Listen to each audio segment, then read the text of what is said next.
unions, and the unions then give information back to the people. So this is sort of, if you were to do it in steps, it would be something like this. So this is exactly where it takes place. So conceptually now, we can start to build, and this is it really is sort of Pythagorean in that sense, where you take change comes from, and now I'm really off topic here, but change comes from introducing an element that creates by matching concepts, new concepts, right? So we can see why that would take place.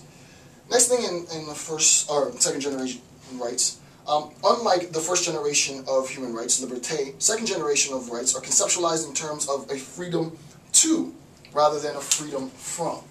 Right? So we're going to understand second generation human rights in terms of freedoms. Right? We're going to understand second generation human rights, right? Second generation human rights in terms of a freedom to, first generation human rights in terms of freedom from. Okay? And then lastly, D, for example, now I'm going to give you some more concrete examples of this. Article 22 through 27 of the Universal Declaration, UDHR, Universal Declaration of Human Rights. 1. The right to work and the right to protection against unemployment. Right?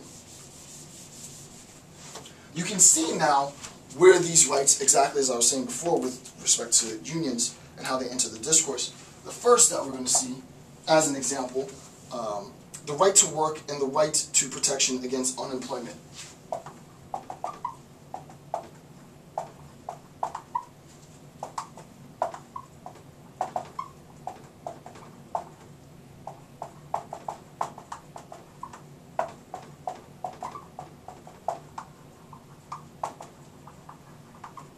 Now, this is important that we recognize this, right?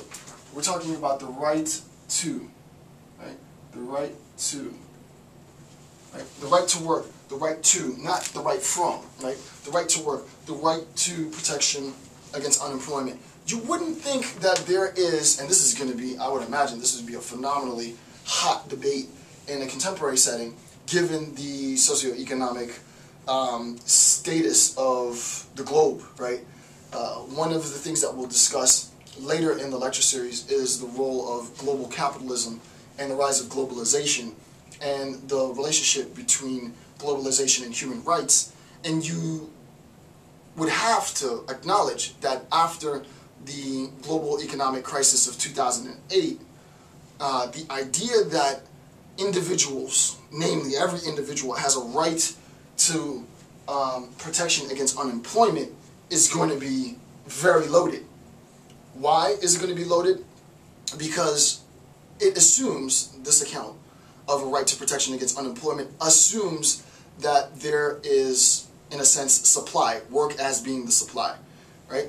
We know there's demand, right? There's obviously demand within the population, but the question is there supply, right? Is there enough work to be done?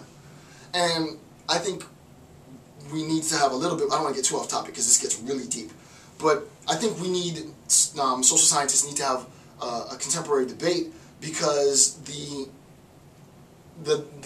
dawn of the industrialized world is basically done. We're moving into a different economic, I would say, cycle or economic age, right? Physical, manual labor, labor that requires production, garment, textile, that type labor, all of that labor, at least within developed, I hate these terms, but this is the vernacular, at least within first world developed nations have all been entirely outsourced to third world developing nations.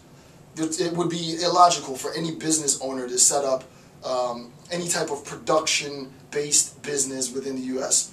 when you can outsource that labor.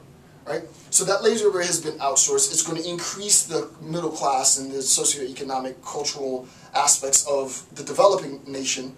And what you end up having is, what's happening is a bit of a balance, right? Is that those in the developed nation, the supply, meaning jobs as supply, won't be as great because it's all been outsourced to developing, and there's going to be sort of a mean that will be made, right? That's what's happening, right? Globally, there's going to be a mean.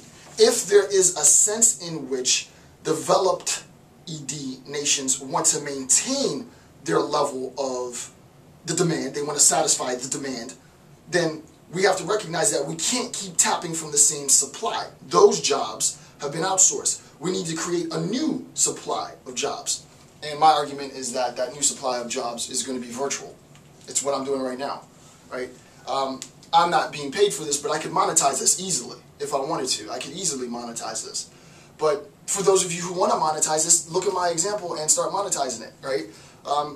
You can create global classrooms where you use these lectures to educate people and you charge them $1 or $2, right? There's tons of things that can be done virtually. Facebook was opened and became $1 billion company in a matter of years, right? There is a transition, and it's important that if we are making expectations, the people are making expectations that we have a right to be employed, well, we have to recognize that a discourse needs to happen between what that employment is going to look like. And my argument is there will be a new generation of supply, a new generation of jobs globally, but they're going to require a much higher degree of education. So the idea that, you know, there's a lot of it, oh, I'm not going to school, forget college and all that, well, you can do that. We'll see how it fares for you, right? I think the type of education that you need is going to change, but again, I didn't want to go off on too far of a topic, on a tangent. But I want to make this, you know, contemporary. I want to make it accessible. I don't want to just give this sort of mundane lecture. All of this applies to our contemporary statuses of global people, the global population, right? Number 3, right to education, right?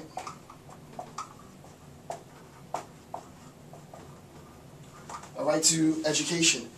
It's important to recognize that, right? We have a right. I've talked time and time again about what I recognize as one of the most grievous social injustices within the United States of America, and I've said this before, is the deliberate and systematic attempt to, not even attempt, the deliberate and systematic process, because it's an effect, of tying educational opportunities to property tax. Doesn't sound like an ominous boogeyman. It's the boogeyman, right? The more property taxes you pay, the better educational opportunities you have. The lesser property taxes that you pay, the less your educational opportunities, right? The argument might be that that is an injustice to our right to, right? We have a right to education. Now, granted, within this right to, there's no qualitative, I mean, it's a qualitative, right? It's sort of, well, you do have education, and that education has been provided. Now, granted, the level of education is different, right? So that there is a sense in which some of these things need to be quantified, right? I like, in a sense, I do mixed method myself. I don't like either or. But there is a sense in which there needs to be some quantification of, and further articulation of what we mean when we say education, right? Education as education using books that have been outdated, without internet access, in a classroom packed with 30 or 40 kids, as opposed to education with the latest MacBooks, wireless technology, classrooms that are facilitated by one instructor and maybe 10 students. They're both getting education, but the quality of their education is markedly different, right? And it's important to recognize that.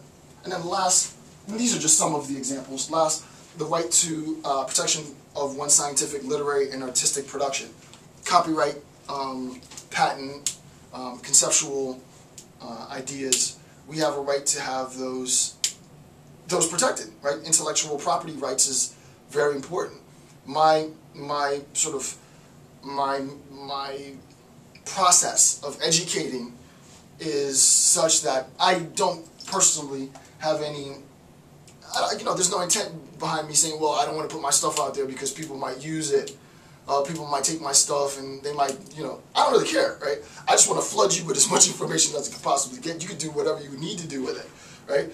But there is a sense in which the creative class needs its own protection, right? Insofar as I've, taken time and written a novel, I don't want to see my novel on the big screen and I didn't get a check, right? No, so I copy